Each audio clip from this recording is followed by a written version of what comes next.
Welcome to Pinky's kitchen. இன்றைக்கி நம்ம பிங்கிஸ் கிச்சனில் என்ன பார்க்க போகிறோன்னா பேபிகார்ன் ஃப்ரை எப்படி செய்யுதுன்னு பார்க்க போகிறோம். அதுக்கு என்னென்ன தேவை, அது எப்படி செய்யுதுன்னு இப்போ பார்க்கலாம். ஒரு 15 பேபிகார்ன் எடுத்து வச்சுருக்கோம். உப்பு தேவையான அளவு, ஓட்ஸ் பொடி பண்ணி வச்சுருக்கோம், இஞ்சி பூண்டு பேஸ்ட்டு, சிக்கன் 65 மசாலா பொடி, கார்ன்ஃப்ளவர், பொரிக்கிறதுக்கு எண்ணெய். இப்போ பேபிக்கான நல்லா கழுவிட்டு இந்த மாதிரி இடையில கீறி விட்டுடலாம். கீறி விட்டுட்டோன்னா மசாலா கொஞ்சம் நல்லா இறங்கி நல்லாயிருக்கும். இதை ரெண்டாக கீறி கூட செய்யலாம், பட் இப்படியே செய்கிறப்போ குழந்தைங்களுக்கு சாப்பிட்றதுக்கு நல்லாயிருக்கும். அதுக்காக நம்ம இப்படி செய்கிறோம். பாருங்கள், நல்லா ஆழமாக கீறி விட்டுடலாம். இப்போது கார்ன்ஃப்ளவர் சேர்க்குறோம். 4லேருந்து 5 டீஸ்பூன் சேர்த்துடலாம். ஓட்ஸ் பொடி எதுக்காக சேர்க்குறோம் அப்படின்னா டேஸ்ட் ரொம்ப நல்லாயிருக்கும். அதுவும் இல்லாமல் கிறிஸ்பினஸ் ரொம்ப நேரத்துக்கு சமைச்சு வச்சு ரொம்ப நேரத்துக்கு நல்லாயிருக்கும். அதுக்காக தான் சேர்க்குறோம். இப்போ அடுத்து உப்பு சேர்த்தாச்சு. அதுக்கப்புறம் நம்ம சிக்கன் 65 மசாலா பொடி சேர்த்துக்குவோம்.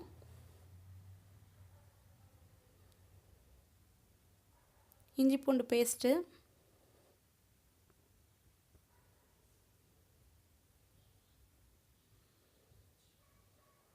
இது எல்லாத்தையும் ஒன்றா மிக்ஸ் பண்ணிடலாம். உங்களுக்கு காரம் தேவைன்னா மிளகாத்தூள் சேர்த்துக்கோங்க. எனக்கு காரம் தேவைப்படல, அதனால் நான் அதை அப்படி டைரெக்டாக சேர்த்தாச்சு. இப்போ கொஞ்சம் கொஞ்சமாக தண்ணி சேர்த்து நம்ம பிசறிடலாம்.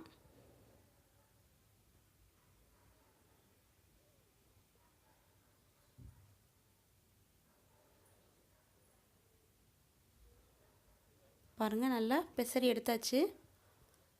இப்போது அதில் நம்மளோட பேபிகார்ன் எல்லாத்தையும் போட்டு நல்லா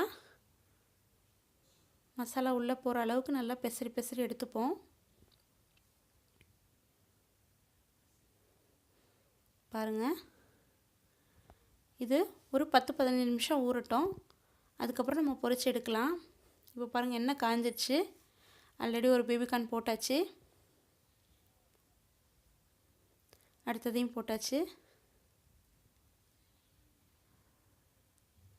குழந்தைங்களுக்கு இதோட சாப்பிட்றப்ப ரொம்ப டேஸ்ட்டாக இருக்கும். குழந்தைங்க ரொம்ப விரும்பி சாப்பிடுவாங்க. பாருங்கள், நம்ம பேபிகார்ன் ஃப்ரை நல்லா பொரித்து எடுத்தாச்சு. இதை கொஞ்சம் மீடியம் ஃப்ளேமில் வச்சு பொரிச்சிங்கன்னா உள்ளே வரைக்கும் நல்லா வந்து ரொம்ப டேஸ்ட்டாக இருக்கும். மேலே கிறிஸ்பினஸாக, உள்ளே நல்லா சாஃப்டாக நல்லாயிருக்கும் சாப்பிட்றதுக்கு. இதை ஈவினிங் ஸ்நாக்ஸ் மாதிரி குழந்தைங்களுக்கு செஞ்சு கொடுக்கலாம். இது டொமேட்டோ சாஸோடு சாப்பிட ரொம்ப நல்லாயிருக்கும்.